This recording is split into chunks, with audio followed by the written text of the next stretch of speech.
y formar a los futuros profesionales, si son dos cosas.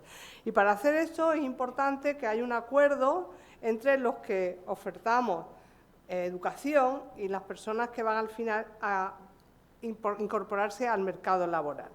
En este caso, incluso el artículo 2 de la LOSU ya reconoce ese aspecto y en ese marco las pequeñas empresas, las empresas de nueva creación, que son pequeñas necesariamente, forman el mayor tejido industrial que tiene nuestro país. No nos podemos olvidar que la mayor parte de nuestros egresados empiezan y terminan trabajando en pequeñas empresas que algunas de ellas, que son startups, se vuelven medianas o grandes. De ahí viene el interés que tiene la universidad en conocer esas demandas por parte de las pequeñas empresas y yo voy a contar muy rápidamente, lo que se pretende con el plan estratégico, en dónde se marca o qué objetivos se van a empezar a marcar a partir de ahora y finalmente formularé una serie de cuestiones simplemente para orientar el debate. Es decir, no necesariamente hay que centrarse en las cosas que yo voy a poner. Al revés, la idea de este foro es que ustedes hablen, no yo hable, porque ya es suficiente, ¿no? El plan estratégico, ¿dónde he puesto el...? Ah, me lo he dejado. El plan...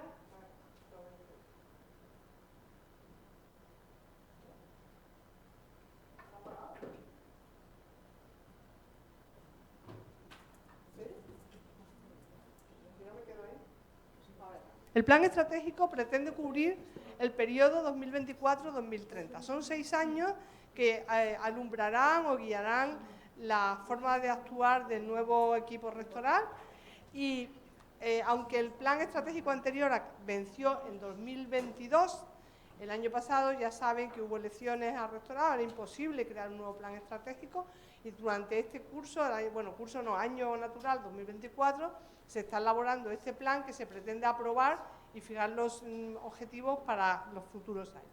El plan estratégico tiene unas fases que comienzan con el plan estratégico anterior, cuáles son los objetivos que se marcaron anteriormente, que el programa del rector modifica o altera o cambia algunas cosas y que ya tuvimos una sesión inicial con el propio Consejo de Dirección que al fin y al cabo la implementación del plan corresponde al equipo de gobierno de la universidad. Es decir, nosotros somos asesores.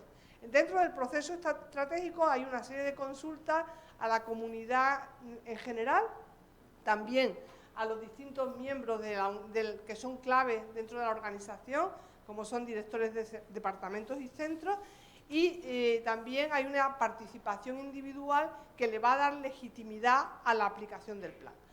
Para eso se abrió una plataforma de consultas que ya se ha cerrado, donde se han recopilado 220 ideas que se han votado además, es decir, por 4.500 personas, que ha tenido una amplia repercusión, como más del doble que en el plan anterior, y una vez visto esto nos toca consultar a los agentes externos. Los agentes externos son de dos tipos. Uno, el Consejo Social y lo que representa y lo que supone como relación con la sociedad y dentro de ese Consejo Social se han creado estos foros de consulta. La segunda grupo de personas a las que hemos contactado, ya fue la reunión, la organizó la Fundación de la Universidad, también que su objetivo fundacional es ayudar a la Universidad Carlos III, y tuvimos una reunión con el grupo de antiguos alumnos, que fue muy interesante. Y ya después, cuando terminemos, habrá un modelo de plan que se va a basar en experiencias internacionales que yo ni voy a dar. La elaboración del plan estratégico, como ven, estamos en la fase roja, que es la participación de expertos, que esa, la última, ya la participación de la comunidad universitaria ha concluido, la participación de las unidades como los decanatos, los departamentos, etcétera, ha concluido, y ahora estamos en el último rojo de ahí, que es la participación de expertos. Ustedes son expertos que vienen a ayudarnos, y en ese sentido ya doy las gracias por anticipado, porque lo único que podemos pagar es aquel desayuno que espero que aprovechéis, ¿no? Y después ya siguen las fases, esto va a terminar el mes de junio, de elaboración de conclusiones, síntesis, para presentar al Consejo de Dirección de la Universidad lo que hemos encontrado, una propuesta que ellos tienen que matizar porque es el equipo, como he dicho antes, el equipo de dirección que fija los objetivos del plan. La Universidad Carlos III, como muchos de vosotros conocéis, sobre todo los que habéis estudiado aquí, se crea en el año 1989, prácticamente 90, porque eso fue muy poquito tiempo, y nace con la vocación de ser diferente. Es una universidad que tiene un posicionamiento estratégico inicial de diferenciación. Eso tiene unos riesgos, porque somos nuevos, porque hemos sido pioneros en algunas cosas, como ese de First Mover Advantage, que es que nosotros queremos ser líderes y hacemos cosas que hasta ahora nadie ha hecho, y después que se basan siempre en el análisis externo. Estamos aquí hoy para hacer un análisis externo de la situación y de las necesidades de lo que ustedes representan. La Universidad Carlos III se benefició bastante de esa posición inicial porque hay unas grandes ventajas de ser el primero. La ventaja de no tener competencia cuando haces cosas, de un posicionamiento exclusivo que los demás van a imitar y finalmente de un reconocimiento externo. Es decir, cuando la universidad decide, voy a poner un caso que me compitió a mí, hacer ingeniería biomédica, no había ingeniería biomédica en el país. Entonces, inmediatamente, pues nos quedamos de monopolio una serie de tiempo, teníamos acceso a unos recursos que en ese momento no tenían acceso, hospitales, fundaciones, etcétera, aunque tiene también unos inconvenientes. Inconvenientes que hay mayor riesgo, te podría haber salido mal, hay mayor coste, porque haces grupos cuando empiezas pequeños, como las empresas pequeñas que empiezan con muy poco y por tanto hay un riesgo de que eso falle, y finalmente internamente supone una resistencia interna mucho mayor que copiar a otros, ¿no? Aún así, la universidad consiguió hasta ahora posicionarse como una universidad líder y eso lo demuestran muchísimos rankings, como voy a poner uno que conocen más, como puede ser el ranking del mundo, el U-Ranking que compara varias dimensiones de la universidad, el QS, es decir, la universidad se ha situado en relativamente poco tiempo, ya no somos tan jóvenes, ya tenemos 30 años, y dice la gente, es muy joven. No, la mitad de las universidades de este país son más jóvenes que nosotros. Ahora, si te comparas con la Complutense, eres un bebé, que depende con quién te compares, ¿no? Pero esa pública diferencia, que fue un lema que la universidad adoptó en su 10º aniversario, se ha cumplido. Tanto es así que ese lema falló, porque pretendía decir que éramos diferentes y éramos públicos. La realidad es que somos diferentes y la gente cree que somos privados todavía después de 30 años. Para empezar el plan, no voy a entrar en este cuadro, creo que se lo envió Charo. La universidad ha sometido a través de distintas consultas a un análisis DAFO, es decir, cuáles son el análisis interno de la organización como factores negativos y factores positivos y análisis externo de la organización, que es a través del entorno. Pues tenemos grandes oportunidades, vamos a empezar por los positivos. Tenemos que mejorar muchas cosas, pero a su vez supone una gran oportunidad, por ejemplo, mejorar la relación con el equipo, con el tejido industrial. Nosotros tenemos relaciones con el equipo industrial, pero hay gran margen de maniobra para hacer eso y, por tanto, no lo tenemos que ver como una carencia, sino como un ámbito importante a cubrir, ¿no? Tenemos necesidades de recalificación del entorno, está demandando una recualificación de los recursos humanos, y la universidad ahí juega un papel importante. La marca Madrid se ha revalorizado mucho en este tiempo. Yo recuerdo cuando mi departamento quería captar a gente, todos iban a Barcelona en gran medida porque tenía playa, vamos a ser francos, pero es verdad que el idioma, el impulso del catalán ha supuesto un freno importante. Pero internamente tenemos una buena reputación exterior, tenemos una serie de factores, pero también tenemos debilidades. Por ejemplo, tenemos menos recursos, tenemos una administración que es nuestra propietaria, por así decirlo, con la que es difícil negociar, porque estamos en un concierto en Madrid donde hay 6 universidades públicas y 14 privadas. Por tanto, la competencia se ha endurecido muchísimo y es más difícil el acceso a los recursos. Entonces, ahí tienen el cuadro, yo no voy a entrar porque no ha lugar, ¿no? ¿Cuál es el papel del foro estratégico? Y ya termino. Lo que yo preguntaría a todos vosotros, es que nos digáis cuáles son los nuevos retos. ¿Qué se pide a una universidad? ¿Cuáles son los retos de futuro? Claro, cada uno lo va a ver de una manera distinta. Por ejemplo, voy a poner uno que la gente se le olvida, ¿no? En el ámbito jurídico, y por decir algo que parece muy alejado de la innovación, los perfiles de Legal Tech es un gran desafío para la profesión. Entonces, no tenemos que ver la innovación como algo de ingenieros o de científicos. La innovación se ve en todos los campos. Y yo preguntaría, desde vuestro punto de vista, desde vuestra formación, ¿cuáles son los desafíos que tiene que cubrir la universidad? ¿Qué áreas y qué orientación le tenemos que dar? En segundo lugar, ayudarnos a qué instrumentos, porque va muy relacionado, podemos utilizar para captar recursos. Cada vez somos más pobres desde el punto de vista de la financiación pública. Yo soy de las convencidas que nosotros nos vamos a tener que buscar la vida. Yo, normalmente en el rectorado, yo recuerdo que todo el rato es llorar. Ya venimos llorando. Ya sabemos que la financiación es la que es. Entonces, por favor, es mejor pensar qué podemos hacer. No, como decía Kennedy, no digas lo que tu país puede hacer por ti, no pides, sino qué puedes hacer tú por tu país. ¿Qué podemos hacer nosotros desde un ámbito que cada vez es menos público? Porque si hacemos una relación del endowment privado-público, la Carlos III vive en gran medida por los fondos privados que capta, privado, digamos, o no público de subvención nominativa. Entonces, esto también sería debatir. En tercer lugar, ¿cómo son nuestros estudiantes? El estudiante del hoy, 2024, no tiene nada que ver con el estudiante de 2014, menos aún del estudiante de 2004. Y si vamos hacia atrás, es observable, bastante fácil, que las preferencias de las personas han cambiado. La COVID supuso un cambio drástico. Las demandas de teletrabajo, los que estáis en empresa, han subido notablemente, aunque no todos los trabajos se pueden teletrabajar, pero es una demanda. Entonces, ¿cuáles son los egresados? ¿Qué tenemos que hacer para que nuestros egresados ahora tengan una buena inserción laboral? ¿Qué tenemos que fomentar? ¿Qué valores? ¿Qué soft skills? Que no son las mismas, que ahora nosotros hicimos unos planes de estudio adaptados a Bolonia en el año 2009 y por primera vez se metió en toda España una formación transversal, que era hablar en público, manejar información de internet, etc. Hoy día, que ya se ha reformado, que, por ejemplo, la inteligencia artificial supone, en este punto, un cambio drástico. ¿Qué actitudes tienen los jóvenes? ¿Qué actitudes se le piden a los jóvenes? ¿Y qué aptitudes? Pero actitudes están más relacionadas con la formación, pero no es solamente la formación.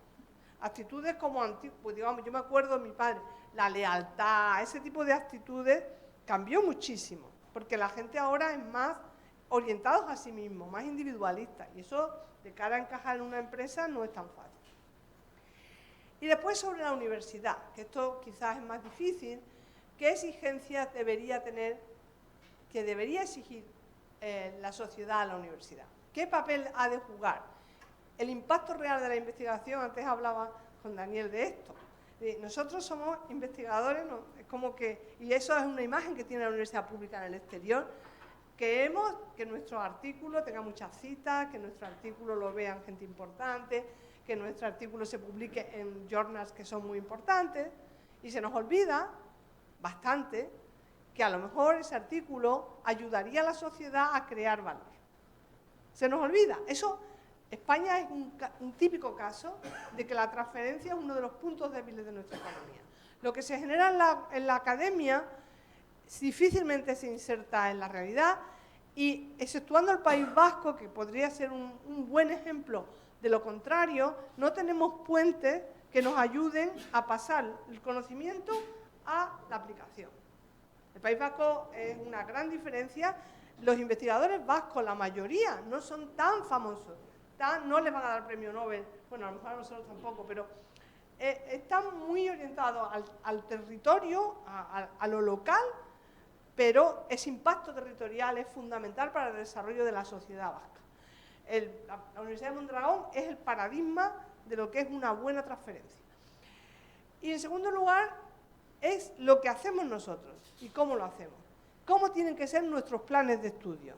Posiblemente muchos de aquí no saben lo que enseñamos, pero aunque no se sepa lo que enseña, ya os digo que la visión general de la sociedad es que somos muy poco aplicados, que utilizamos muy poco las prácticas externas, que nos limitamos mucho o que despreciamos un poco la relación con la sociedad.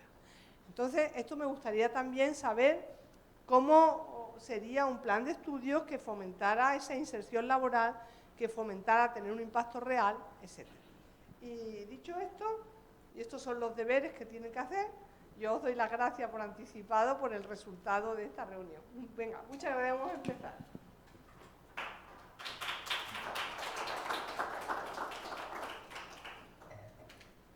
Bueno, ¿alguien que rompa el fuego?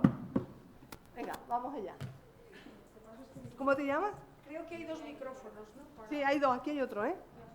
A ver, ella empieza. Por favor, Dale. identificar. Sí, es importante. Ella levantó la mano muy rápido. Así que... Ah, claro, hay otro, sí. Sí, vamos allá. La de los deberes, la transparencia de los deberes. Los deberes, sí. Bueno, yo soy Miriam Izquierdo, soy CEO de una consultora especializada en temas de internacionalización. No se oye mucho, creo que deberías de poner... Es que creo que está apagado, ¿eh? Porque se apagan solos, entonces... Mira, viene la asistencia técnica. Soy CEO de una consultora especializada en estrategia de internacionalización y en gobierno corporativo. Soy presidenta de la Fundación Women Forward, que precisamente ha sido creada para trasladar la investigación científica al mundo corporativo en temas de igualdad, diversidad, inclusión y gobierno corporativo. De hecho, tenemos una formación para consejeros consejos de administración que hacemos en colaboración con EY y con Garrigues Abogados. Y luego soy consejera en varias empresas y dirijo un foro de CEOs. Soy también madre de 2 alumnas de la Carlos III que eligieron libremente venir a la Carlos III frente al IE y frente a ICADE. Y voy a intentar también trasladaros por qué y qué han valorado en la Carlos III y qué echan de menos. En los nuevos conocimientos, una que estudia ADE y ha hecho por su cuenta Data Science. Tenía el problema de que le coincidían los horarios y que no podía muy fácilmente compatibilizar esto. Y hemos vivido, ellas conmigo, claro, 2 años en Boston y estuvimos muy integrados en el ecosistema de innovación y de fundación de startups, con lo cual pues tienen un poco eso en el ADN. En la formación de ADE han echado un poco en falta ese espíritu, el fomento del espíritu emprendedor y la formación para emprendedores. En concreto, decían que no se podía entender cómo hacer un business plan, aunque una de ellas lo eligió como plan.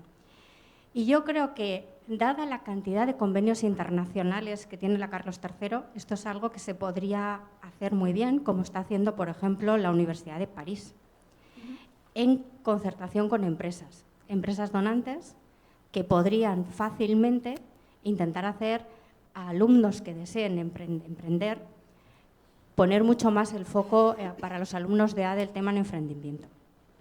La otra estudia ingeniería industrial. En ingeniería industrial, ella echa de menos que prácticamente no se valoran nada las prácticas en empresas, a pesar de todos los convenios que hay. Y luego también hay una cierta intransigencia en relación con cómo negociar los planes y, en concreto, un poco con los idiomas también.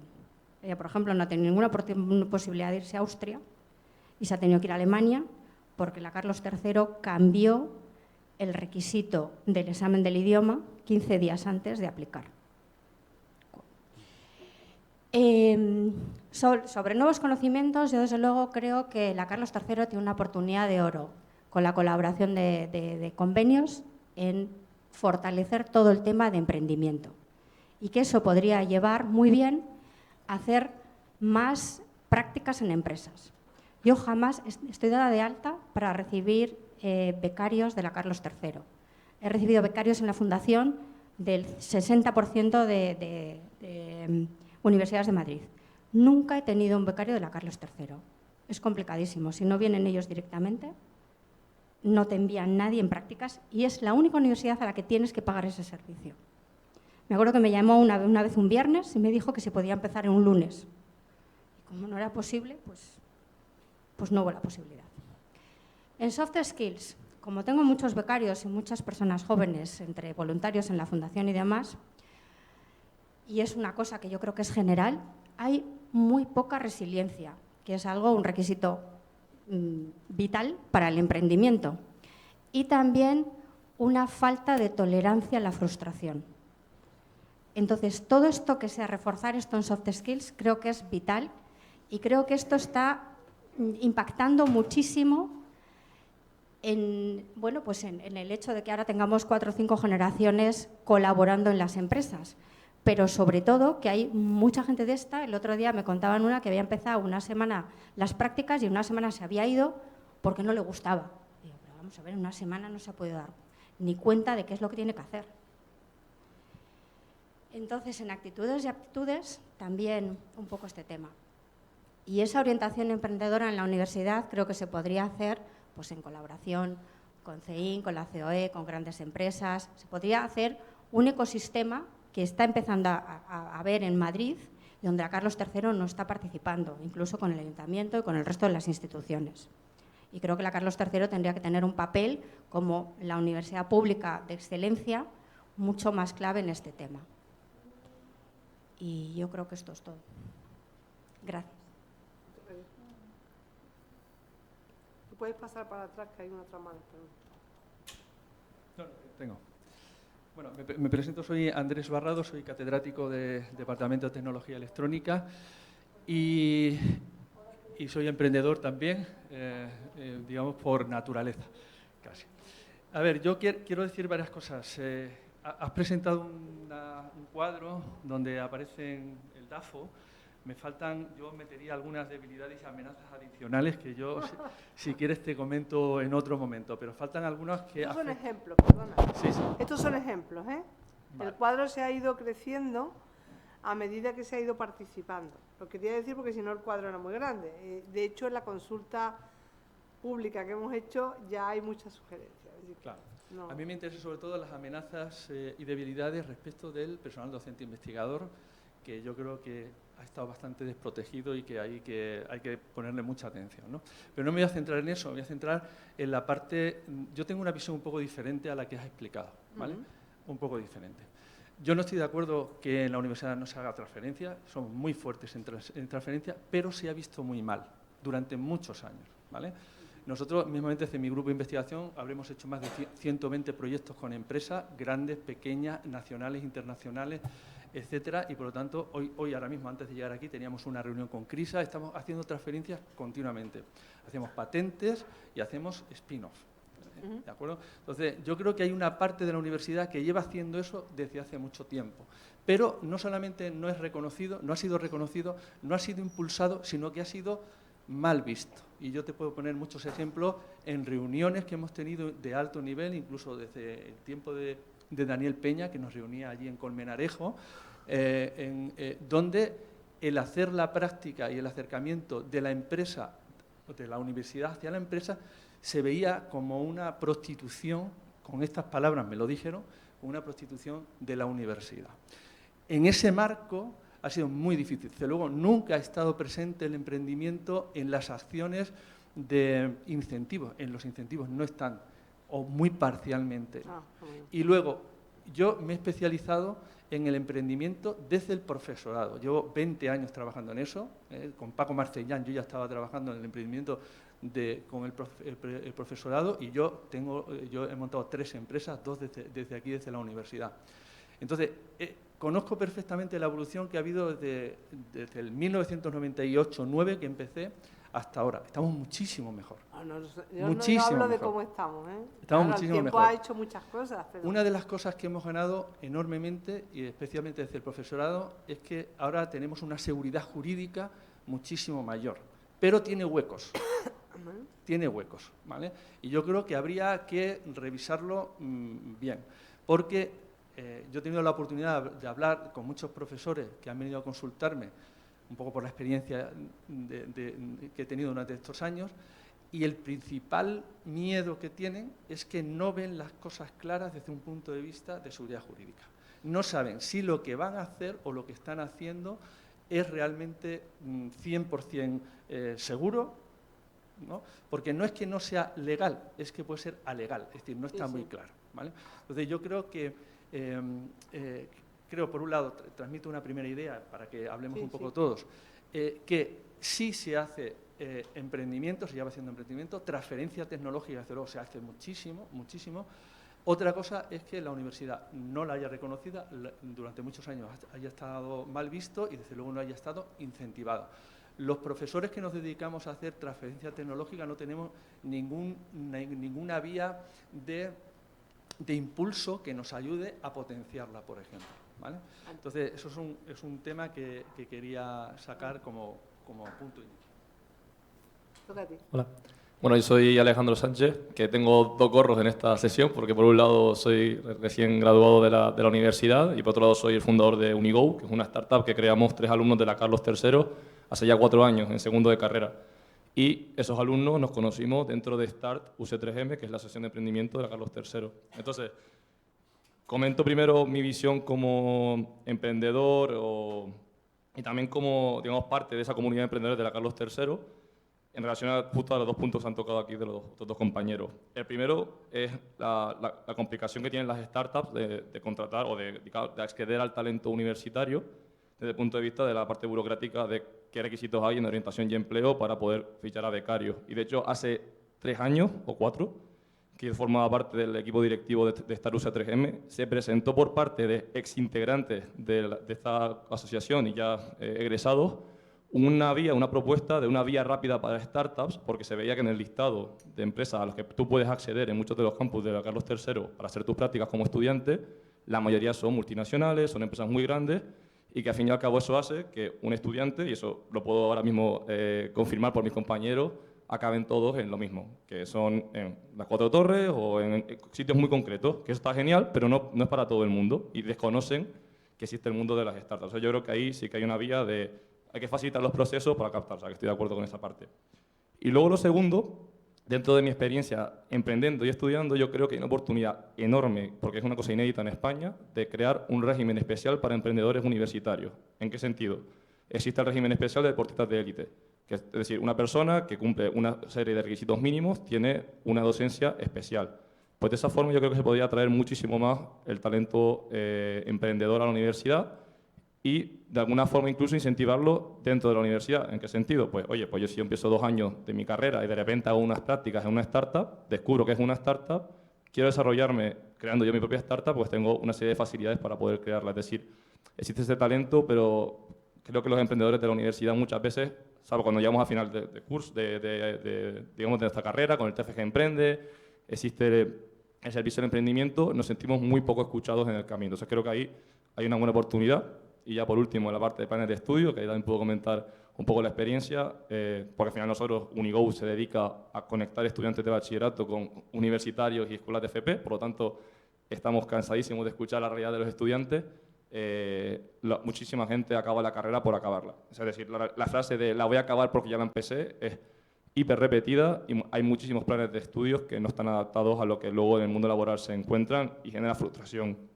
Pongo el ejemplo, por ejemplo, del grado de estudios internacionales.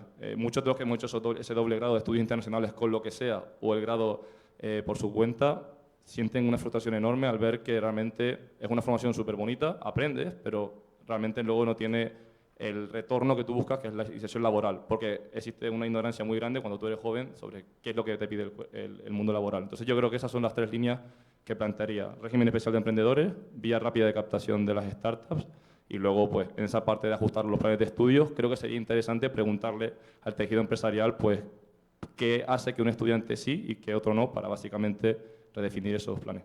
Eso es mi opinión. Gracias. Hola, buenos días, buenas tardes. Por la hora, mi nombre es Ángel Cuevas y soy profesor del Departamento de Ingeniería Telemática de la Universidad Carlos III y fundador de una spin-off que se llama Gili. Y bueno, siguiendo el hilo de Andrés y el compañero, un poco también en el área de emprendimiento, desde el punto de vista de alguien que está empezando a emprender en la universidad. Simplemente es un plan estratégico y tenemos que decidir qué queremos que sea nuestra universidad en los próximos años. Yo creo que el emprendimiento es un pilar al que no podemos renunciar si queremos ser una universidad moderna, una universidad que compita donde yo creo que debe estar la Carlos III ya. Ya nos tenemos que fijar en España, nos tenemos que fijar en Europa y en Estados Unidos. Cuando vas a Boston, MIT y el área de Boston, MIT, Harvard y demás, pues te das cuenta, vas a visitar el Media Lab, por ejemplo, y es, pues no digo que tengamos que ser Midela, digo que esos son los espejos en los que quizás no debamos mirar y ya dejar de mirar a decir somos punteros en España. Yo creo que no nos debemos conformar con eso.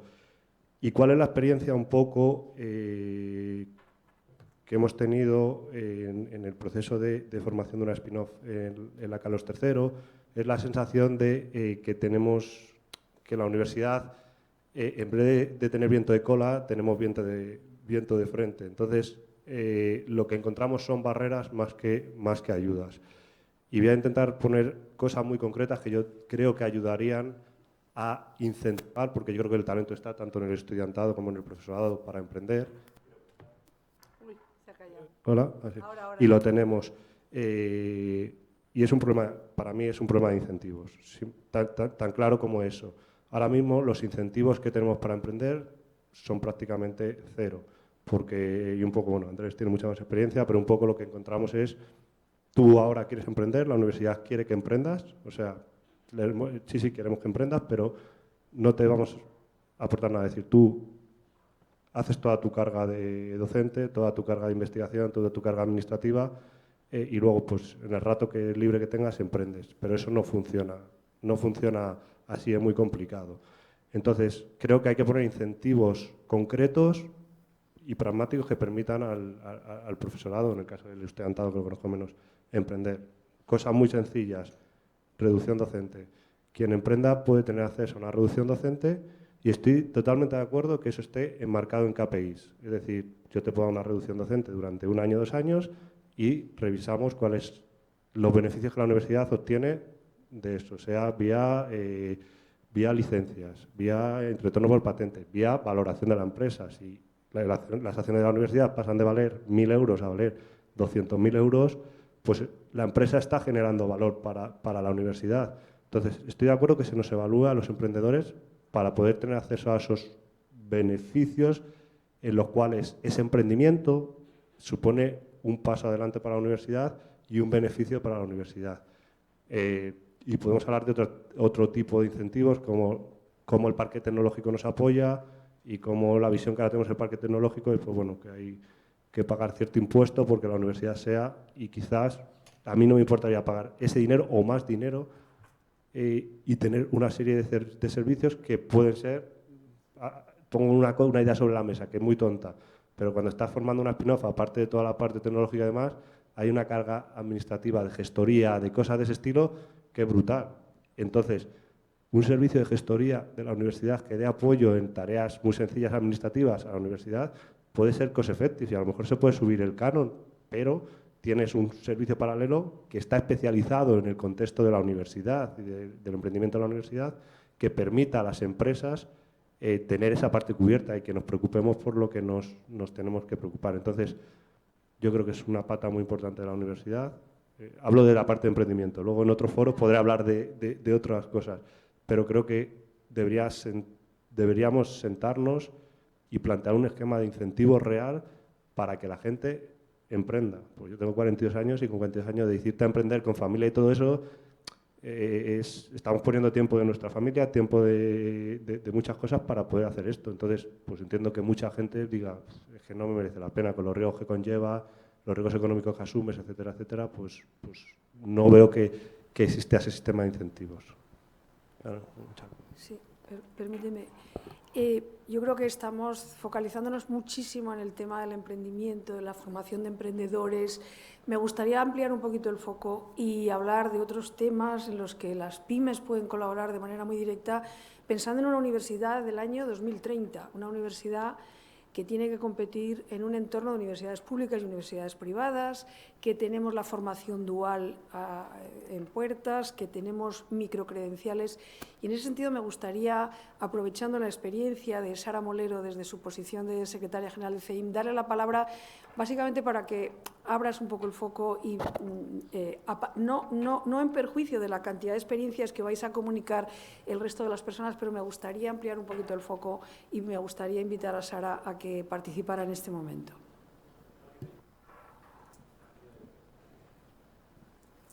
Gracias. No sé si me oís. No sé si se escucha.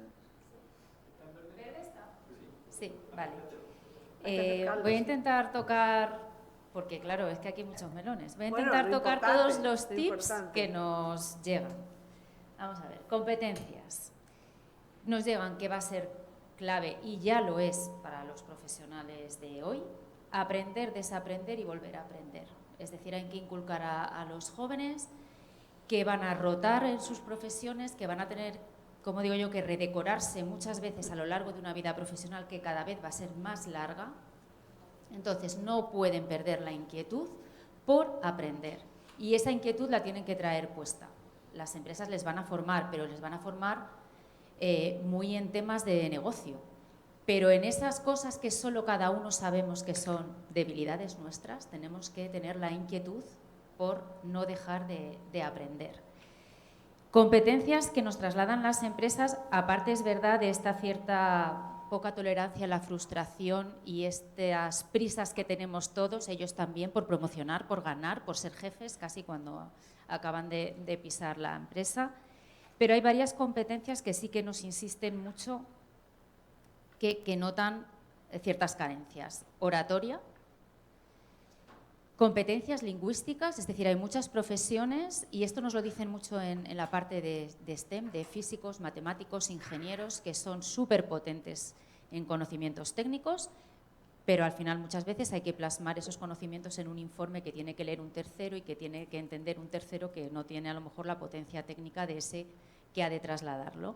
Y entonces echan de menos esas competencias, digamos, lingüísticas a la hora de escribir esos decir, informes. de comunicación, ¿no? Sí, de comunicación escrita. Sí, claro, claro. Eso es. Y nos hablan también de las competencias digitales, en el sentido de que es verdad que un profesional hoy que egresa, ese joven que egresa, va de SUA que debería dominar el Microsoft 365 al menos. Ya no hablo de las aplicaciones propias de su grado o de su ámbito de conocimiento, pero desde luego un Excel avanzado, todas estas herramientas que hoy se manejan, un To-Do, un Planner, un Copilot, porque además esas son herramientas que impulsan en gran medida la productividad de cada uno, ¿no?, en su desempeño después. Perfiles híbridos, de esto que hablabais LegalTech, de estos ADES con Business Intelligence, al final no dejan de ser perfiles que lo que tienen que incorporar es el uso de la tecnología como una herramienta de trabajo que va a impulsar el poder dedicarse a aquello que aporta valor añadido, o sea, esas competencias digitales avanzadas. Dos tendencias de futuro que yo percibo en los grupos de trabajo, que nosotros tenemos grupos con universidades públicas, privadas. Dos tendencias. En esa parte que veíais de oportunidades, una, que yo sé que genera debate, pero yo la tengo que decir, formación profesional de grado superior, que entra dentro del ámbito de las universidades. Esa tendencia, por lo menos tenéis que saberla que está ahí. Y al final el joven es un bien escaso por esa pirámide de demografía, y al final es verdad que hay datos que demuestran que muchos chavales que entran por formación profesional encuentran su vocación y continúan su trayectoria académica hacia la universidad. Y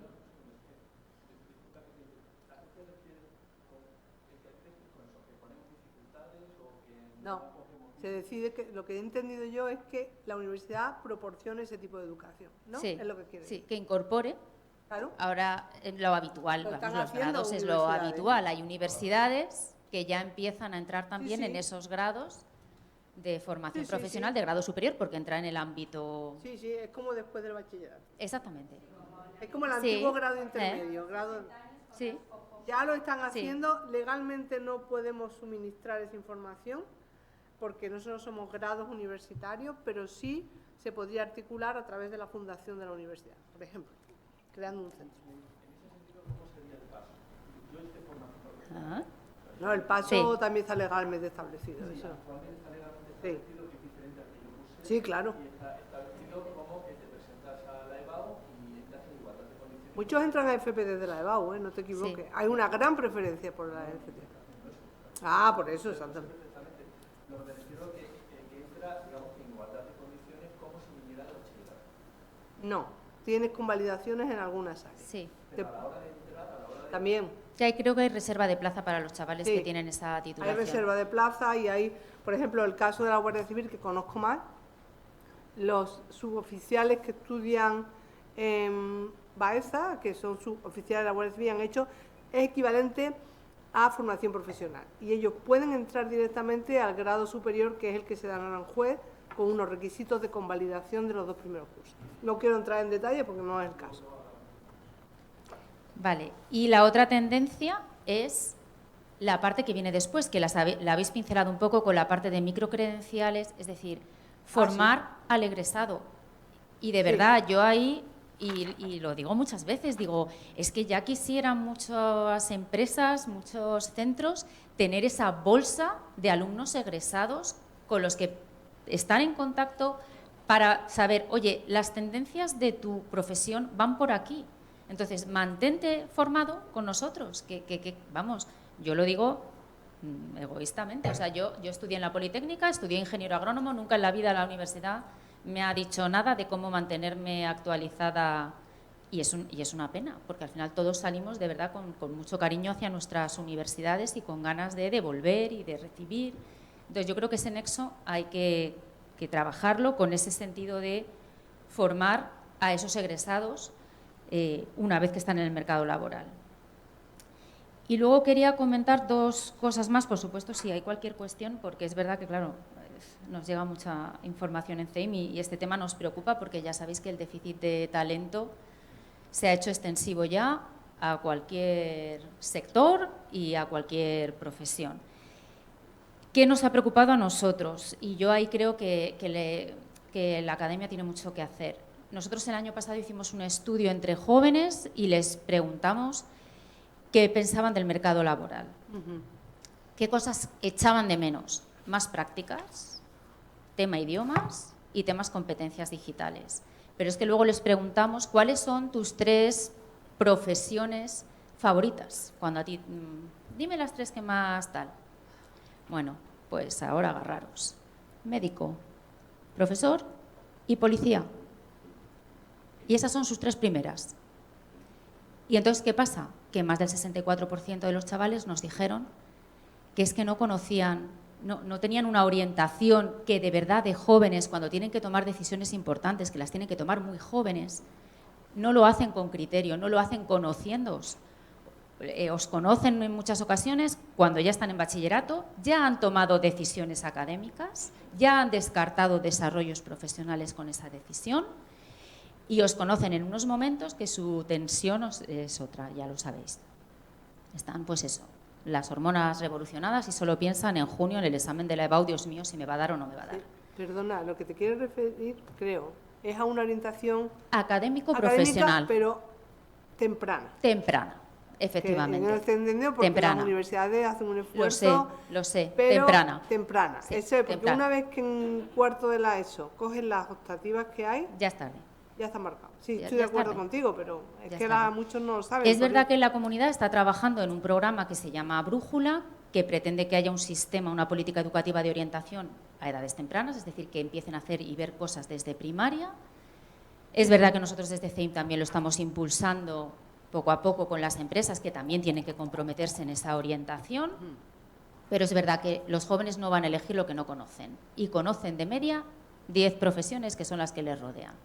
Que son estas, ¿no? Básicamente. quiere Básicamente, decir. las que ejercen los padres, los tíos, los papás de los amigos y de ahí no salen. Sí, sí.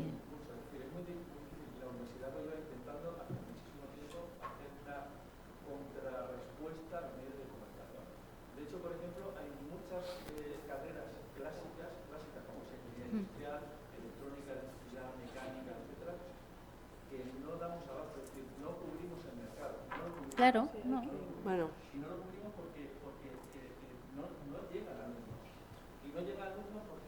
el otro está allí. El micro, por favor. Sí. Big Data, luego estuvo, es decir, videojuegos, etcétera. Cuando tienes tal presión desde que eres pequeño, medios sociales, etcétera, teléfonos móviles, redes sociales, en esas líneas, todo lo demás desaparece, ya puedes hacer un esfuerzo. Ya, pero enorme. por eso, Andrés, de verdad, o sea, no entremos en nosotros... ese debate, porque no Nosotros que vamos a también estar contradiciendo recibimos lo a que ya familias y las familias no conocen tampoco el maravilloso catálogo formativo que hay ahora, Sí, tanto sí, claro. universitario como de FP. de Entonces, FP. al final hay que aproximarse a los jóvenes. Nosotros tenemos abierta la iniciativa Empresas que Inspiran desde hace 2 años y poco a poco vamos haciendo camino. Pero es verdad que la universidad puede contribuir mucho en sembrar ese talento del futuro. Y luego, en cuanto un poco a la parte de qué valoran, yo aquí me voy a permitir contar lo que conozco más de cerca. Mi hijo es un alumno frustrado de la Carlos III de Ingeniería Aeroespacial para más detalles. Él quería hacerla en la Carlos III porque es de las pocas universidades que la tiene el grado en inglés. Sí, Y ahí es otro tema que también se valora, Sí. el tema de, si no totalmente en inglés, sí sobre todo en determinados grados, que haya algo, o sea, una hibridación de algunas asignaturas en inglés. Es verdad que cuando él acabó primero yo le planteé cambiar y ya no quiso porque le gustaba mucho. Entonces, cosas que él valora y que a lo mejor también las hace la Carlos III. Yo las dejo ahí porque es verdad que él lo valora especialmente. Él valora mucho que las clases, la mayoría de los profesores las graban, con lo cual él cuando llega a casa puede volverla a escuchar las veces que necesite si algo no lo ha cogido bien. Y luego valora mucho las charlas de profesionales de empresas que van y les cuentan diferentes ejercicios profesionales, en este caso él de la ingeniería aeroespacial, pues desde, yo qué sé, recogida de basura aeroespacial, no sé, un montón de cosas. También es verdad el plus de inspiración que a ellos les supone que a veces algunas asignaturas se los den profesores en activo. Sí, sí, profesionales, quiero decir. Sí, profesionales en activo que tienen ese plus un poco inspiracional de verse en años de hoy yo podría estar en esa empresa, yo podría hacer también esa labor. Y un poco así rápido, estos son los tips que me vienen. Muy bien, sí, claro. Sí. Ya que estás al lado, después Daniel, para no saltar. Ya que estoy al lado, sigo yo. Bueno, yo soy Juan Luis Endín, soy socio director de Garrido Forensi, que es un departamento que está dentro de un despacho de abogados que se llama Garrido. Somos unas 200 personas aproximadamente y se nos conoce a nuestro despacho. Es multidisciplinar, pero sobre todo por materia fiscal, por materia tributaria. Yo puedo aportar una doble visión. Yo soy inspector de Hacienda en excedencia, o sea, que soy opositor. Estuve trabajando en la administración 19 años y llevo 10 años en el despacho y en la empresa privada. ¿Qué pedimos nosotros a la gente que llega al despacho, a la gente que va a pedirnos trabajo? ¿Qué demandamos nosotros? ¿Qué echamos de menos en muchos de ellos? Hay alguna cuestión que ya se ha tocado aquí. O sea, el tener la piel muy fina, como han dicho antes, resiliencia, eso está al orden del día. Y el querer ser rápido también. Redactar bien, esencial. O sea, yo os voy a hablar de mi materia, ¿no? Los chavales no leen. Leen tweets y comentarios de Instagram. Leen muy poco. Y generalmente es difícil encontrar a alguien que redacte bien. Yo soy muy exigente con eso. A mí una tilde mal puesta me pone muy nervioso. O una coma. O sea, es que redactan muy mal. Segunda cuestión, lo ha dicho Sara, oratoria. Me parece esencial. Esencial que sepan hablar en público, que pierdan el miedo a hablar en público, que sepan expresarse, que se expresen con fluidez. Otra cuestión que aunque en un despacho de abogados se demanda mucho y está al orden del día, hay que tener dotes comerciales. Esencial tener dotes comerciales. Y yo os lo digo no solamente en la empresa privada, sino también en la administración, aunque os parezca que no. En la administración no captas clientes, pero tú te quieres quedar a conocer. Yo en la agencia tributaria ocupé más puestos de libre designación que puestos de concurso. ¿Por qué? Porque me conocían y porque yo también me daba a conocer. Hay que tener dotes comerciales para relacionarte dentro de tu ámbito empresarial y obviamente en un despacho de abogados para captar clientes. Es esencial preocuparte por eso. Obviamente la capacidad técnica se sobreentiende, debe tenerse, pero esas tres cuestiones para mí me parecen esenciales y saber integrarte en un equipo de trabajo y saber incluso gestionar recursos humanos, porque cuando asciendes tienes una carga de personal que llevar. O sea, yo me encontré con 29 años en la agencia tributaria dirigiendo un equipo de 50 personas, todos mayores que yo, y nadie me había enseñado a gestionar personal, y lo tienes que hacer como Dios te da a entender, ¿no? Cuestiones ya más técnicas de grado, perdonad si digo carrera, pero yo estudié hace ya muchos años, y en la Universidad de Salamanca, que es un poquito más vieja que la Carlos III, Sí. Estudié Derecho. Quizás para nuestro perfil de trabajadores que demandamos, lo ideal es el doble grado con un máster, ¿no? Derecho Sí, y ADE. doble grado. Bien, pero no nos gusta mucho el doble grado, y voy a decir por qué. O sea, el doble grado está bien, que es lo que hay ahora, pero son dos carreras superpuestas. Sí, sí. No es una carrera integrada. O sea, hoy en día el derecho económico es esencial, es donde está el negocio, la mayor parte del negocio en el mundo jurídico, en el mundo de los abogados. Echamos de menos una carrera, un grado, perdón, que sea derecho económico. O sea, quizás menos asignaturas superfluas, menos macro, mucho más tributario, independientemente de que luego lo tengas que perfeccionar o que complementar con un buen máster. Pero una carrera de derecho orientada a derecho económico, y no dos carreras superpuestas que van de forma independiente y que obviamente te ofrecen un grado de conocimientos mucho mayor que si no hicieras las dos, ¿no? Pero creemos que no, y esto lo he hablado con compañeros del despacho, que no ofrece todo lo que debería ofrecer. O sea, algo relacionado, o sea, directamente enfocado a derecho económico para nuestro sector. Y ¿algo más? Yo solamente te ilustro sobre lo que es la universidad, y ahora paso a Daniel. Hace unos años, hará como 8 años, la universidad desde el rectorado impulsó a hacer un título de Derecho y Economía. Es decir, ¿qué ocurrió? Pues que eso fue vetado por los profesores de Derecho. Quiero decir que las universidades públicas están sujetas a unas restricciones internas muy fuertes, y también unas restricciones externas de control por parte de la administración. Nosotros, cada título lo tiene que verificar una agencia externa que se llama, en el caso de Madrid, Fundación Madrid +D, y que es bastante conservadora a la hora de definir los títulos. Entonces, si tú dices, voy a hacer Derecho y Economía, que fue una propuesta personal mía, y llegan la gente jurídica y dicen, no tiene derecho romano, ya no es derecho, no tiene, bueno, he hecho un caso extremo, no tiene por qué ser esto, tengo que meter un módulo de economía. Entonces, como que ni cubres unas necesidades ni las otras. Pero yo estoy de acuerdo absolutamente. Por ejemplo, la universidad ha hecho un grado que se llama Empresa y Tecnología, que es en inglés. Entonces, ha podado, vamos a decirlo así, ha podado lo que es en empresa, que se puede aprender por la práctica o que puede uno aprender por sí mismo, y ha introducido una parte tecnológica que son más o menos el 30% de los conocimientos.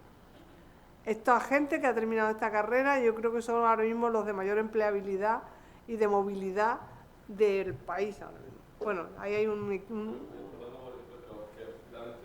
crédito que había sobre tecnología, y su frase, y esto viene de ellos, es: la carrera vende muchísimo de cara a las empresas, sí, pero la formación tecnológica... No, pero es que es muy tecnológicamente enfocada a la informática, vamos a ver. Ahí no. Pero no se da, yo digo la experiencia de compañeros. Bueno, lo cierto, pero es que mucha gente ha hecho formación complementaria en datos, ha hecho formación... Bueno, no vamos a entrar en esto, pero lo cierto es que es un perfil de futuro.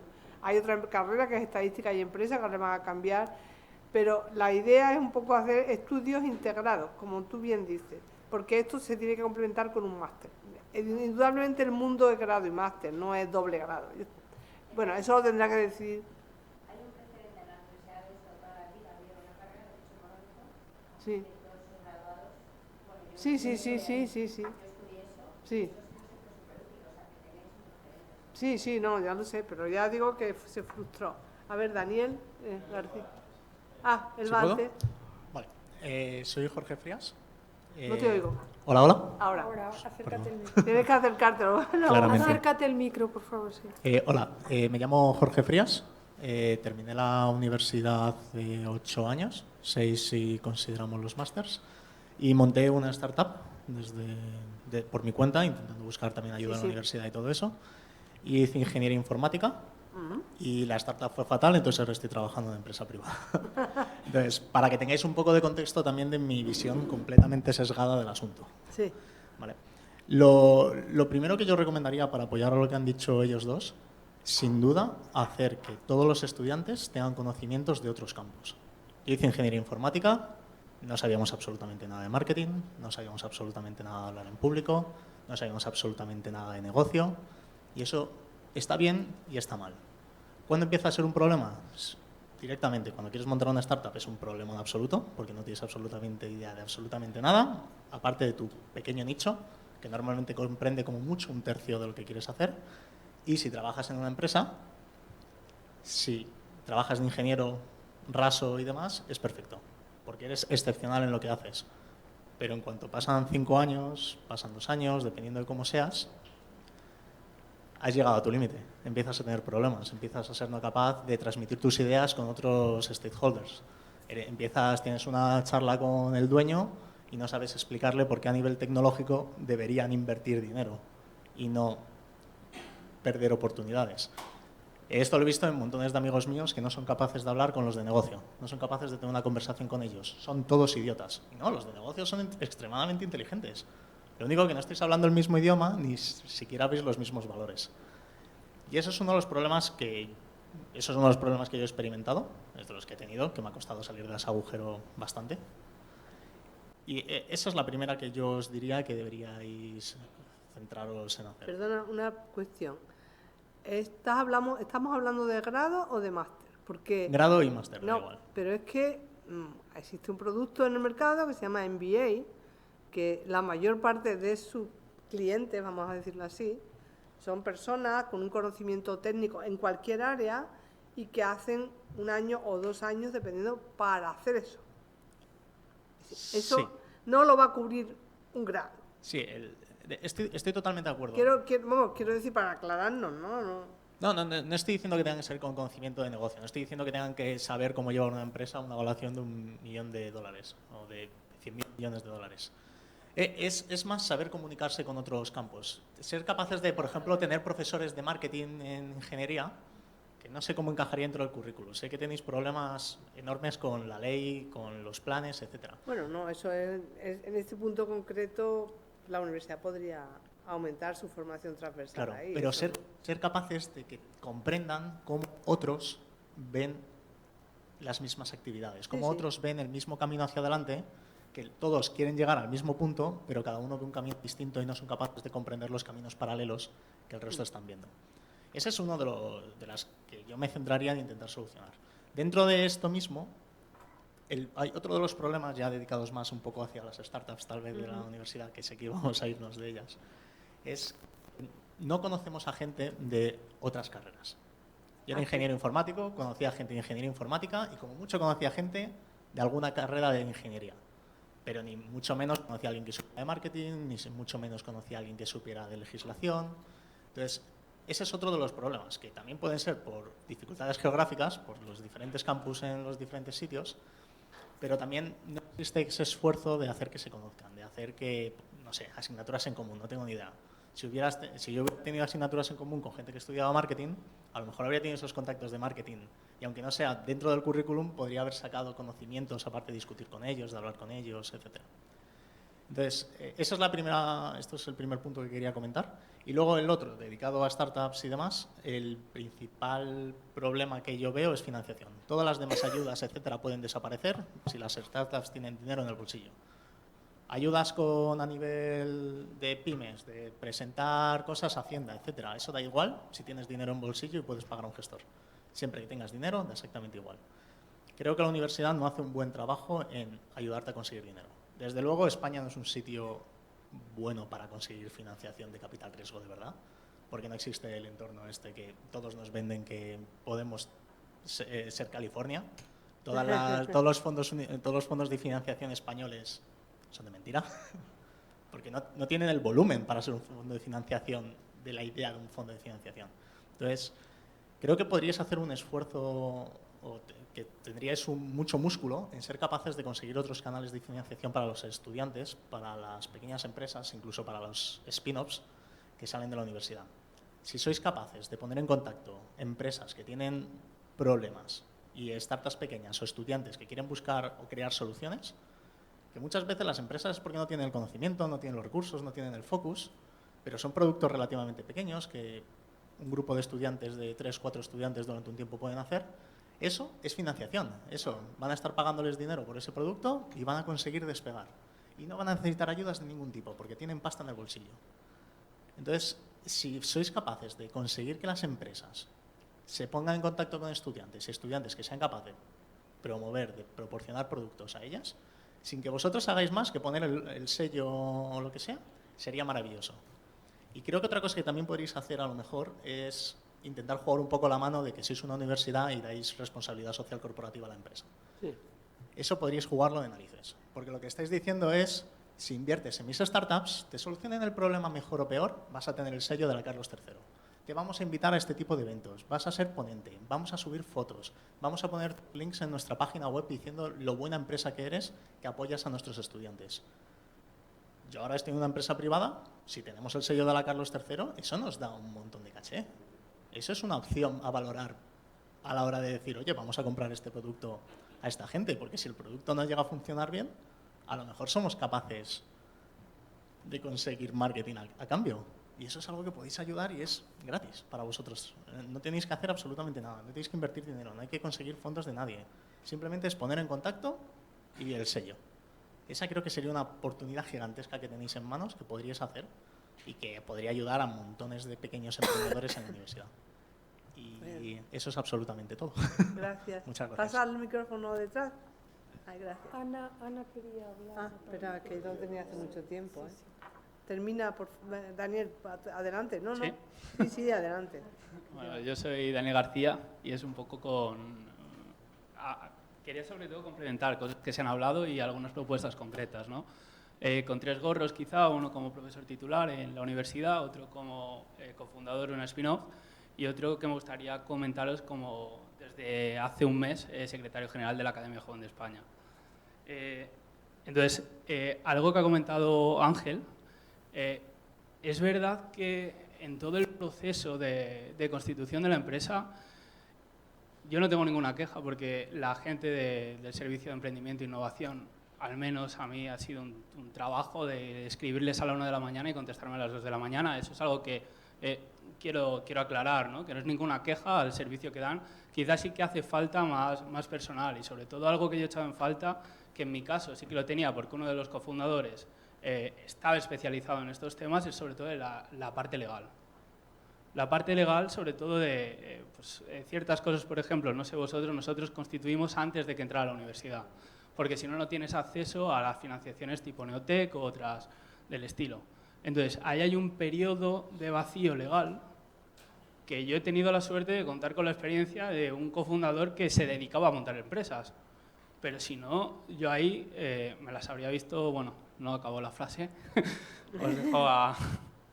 Entonces, otra cosa importante también que ha comentado Ángel es el tema de reducción, bueno, no quiero hablar de reducción docente o lo que sea, pero es algo que a lo mejor se debe considerar, igual que se hace, por ejemplo, con proyectos IRCs o cosas de este tipo, y veo muy bien que sea por objetivos.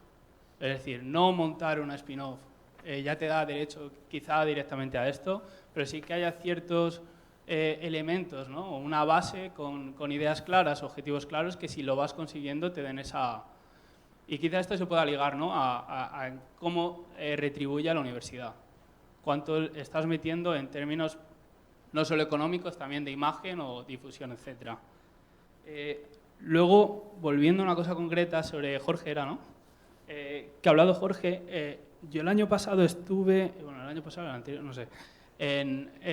hay 2 ejemplos claros que vi. Uno es en MIT, que cobran directamente. Tienen este tipo de eventos en los que se organiza un curso de emprendimiento. Y entonces hacen una apuesta en común, y allí lo cobran, allí directamente allí cobran todo. Lo cobran e invitan a empresas. Entonces, al final, las empresas están encantadas. Bueno, no somos MIT, pero yo creo que dentro de España tenemos un caché suficiente para mover este tipo de cosas. Y entonces, a partir de todo esto, lo que hacen es montar una semana de que te dan esta formación transversal y una puesta en común de personas. de distintos ámbitos. Y entonces tienes gente que asesora, también intervienen empresas, que también a ellas les sirve para poner el logo y decir que están participando en todo este tipo de iniciativas. Y luego dan un plazo y ese curso se termina luego a no sé cuánto era, a los 6 meses, el año, y entonces hacen propuestas reales. Y las empresas ponen financiación a cambio, obviamente, de un buen porcentaje de participación. Hay una alternativa a esta que creo que es muy interesante y podríais hablar. Hay una profesora en el Departamento de Ingeniería, Rati, que estuvo un año entero en Johns Hopkins. Yo estuve un par de semanas allí y justo coincidí con esta iniciativa, que es lo mismo pero a nivel universidad. Entonces, se crea un evento de este tipo, pues como se hace TechFest o como se hace el Fórmula Student, todo esto, y son las propias empresas las que les das la oportunidad de financiar parte a cambio ya de un porcentaje de lo que va a salir de la empresa. Entonces, esto mejor como idea, si habláis con Arrati, que os lo cuente y yo les copiaría, porque les funciona muy bien. Otra cosa, cosas que ha comentado Sara, si me confundo el nombre, y esto es desde la parte de la academia. Yo estos últimos años he estado llevando el grupo de estudiantes. Entonces nosotros lo que hacíamos, y lo tenemos ya bastante bien establecido, es visitas a institutos. Bueno, por daros un poco el contexto, la Academia Joven de España está formada por 50 académicos, que se supone que son los mejores representantes, no sé si yo lo sé, pero bueno, al menos hay gente muy buena allí, ¿no?, de distintos ámbitos del conocimiento, desde humanidades, ciencias sociales, ingeniería, biología y todo. Entonces, la idea es justo acercar la ciencia y todo esto que hemos estado hablando a la sociedad y crear conciencia, porque creo que es uno de los problemas principales, ¿no?, que estamos acusando. Entonces, nosotros, bueno, antes de esto ya hemos movido y tenemos un convenio con la Carlos III en el que en todas las actividades incluye el logo de la Carlos III. Y vamos por institutos, dando charlas y ligando la investigación que hacemos a nuestro recorrido profesional en términos académicos, lo que hemos estudiado, qué es lo que nos hace falta, etc. Y también mover incluso desde edades más tempranas escolares, cosas que llamamos corners, que lo que hacemos es dar una charla muy divulgativa de en qué se basa nuestra investigación para que vean el impacto y luego adaptar juegos a cosas que puedan hacer los escolares. Entonces, en nuestro caso hacemos materiales para interaccionar con células, cosas de este tipo, le explicas la charla y luego haces algo como un slide magnético que ellos pueden jugar. Entonces, creo que esto, por mi parte, encantado, yo os podría poner en contacto con toda la gente y organizar, y quizá desde la Carlos III es una buena iniciativa para mover todo esto y además a nivel de imagen. Ya digo, y ahora tenemos bastante presencia, ¿no?, y fácil acceso. Otra cosa importante en cuanto a la financiación, este jueves en el CSIC se presenta, ¿no?, esta nueva iniciativa de la Oficina de Asesoramiento Científico en el Congreso. Entonces yo creo que es el momento de tomar acción y como universidad tener presencia en esta oficina. La persona que la está llevando, el director es Pep Lovera, y ya le hemos confirmado a finales de septiembre estar aquí en Puerta de Toledo en un evento que hemos organizado. Lo digo, sí, sí. Entonces, la persona ideal, ¿no?, que se considera la universidad, pues debería estar por aquí y intentar acercar. Y bueno, y ya por último, algo que creo que es muy importante, el tema de la difusión, que creo que se está haciendo y se está metiendo. Yo lo digo, yo personalmente, a raíz de la difusión que nos han dado en ciertos artículos desde la universidad y ahora, pues bueno, recientemente en el periódico y demás, nos han surgido directamente, pues casi os diría dinero gratis, de empresas y de financiación simplemente pues por financiar la investigación y actuar como de imagen también de cara a la empresa. Entonces, yo creo que muchas veces el link entre la sociedad, las empresas y nosotros se puede estimular y de verdad que la universidad tiene los medios para llegar a todo esto. Lo siento, es muy pesado. No, está perfectamente. Bueno, muchísimas gracias por todas las aportaciones, pero nos queda media hora para ser puntuales. Os ruego brevedad ya para las que vayan realizándose. Yo creo que Ana quería intervenir. Sí. Pero prometo ser rápida, o lo voy a intentar. Tengo muchas cosas apuntadas, pero prometo intentar ser rápidas. Bueno, me voy a presentar. Mi nombre es Ana Cebrón. Sí, mi nombre es Ana Cebrón. tengo muchos gorros, porque yo soy exalumna de la Carlos III, de ADE y Derecho, de la segunda promoción de ADE y Derecho de la Universidad Carlos III. Mi hermano es ingeniero industrial por la Universidad Carlos III de Madrid, con lo cual tengo la experiencia de la ingeniería y también de ADE y Derecho en su momento. Además, soy alumna de máster y de doctorado de la Universidad Carlos III de Madrid, porque empecé a trabajar en la Universidad Carlos III de Madrid. Y empecé a trabajar en el servicio de investigación, en la OTRI. Y a mí me llamaron cuando estaba estudiando en Irlanda para venir a la OTRI a empezar negociando los contratos. En su momento eran artículo, ya no me acuerdo, ni 83. No, pero yo no era más antigua. Yo creo que antes era 45 de la LRU, que yo ya soy muy vieja. Y entonces empezamos negociando los contratos con empresas, ¿vale?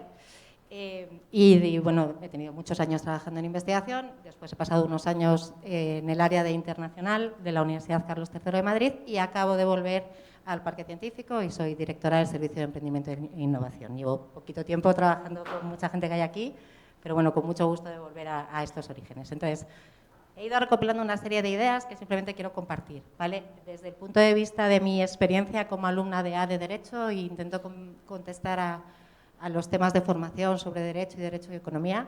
Efectivamente, estudiábamos dos carreras, una era Derecho y otra es ADE, y además nos apañábamos para estudiar las dos carreras.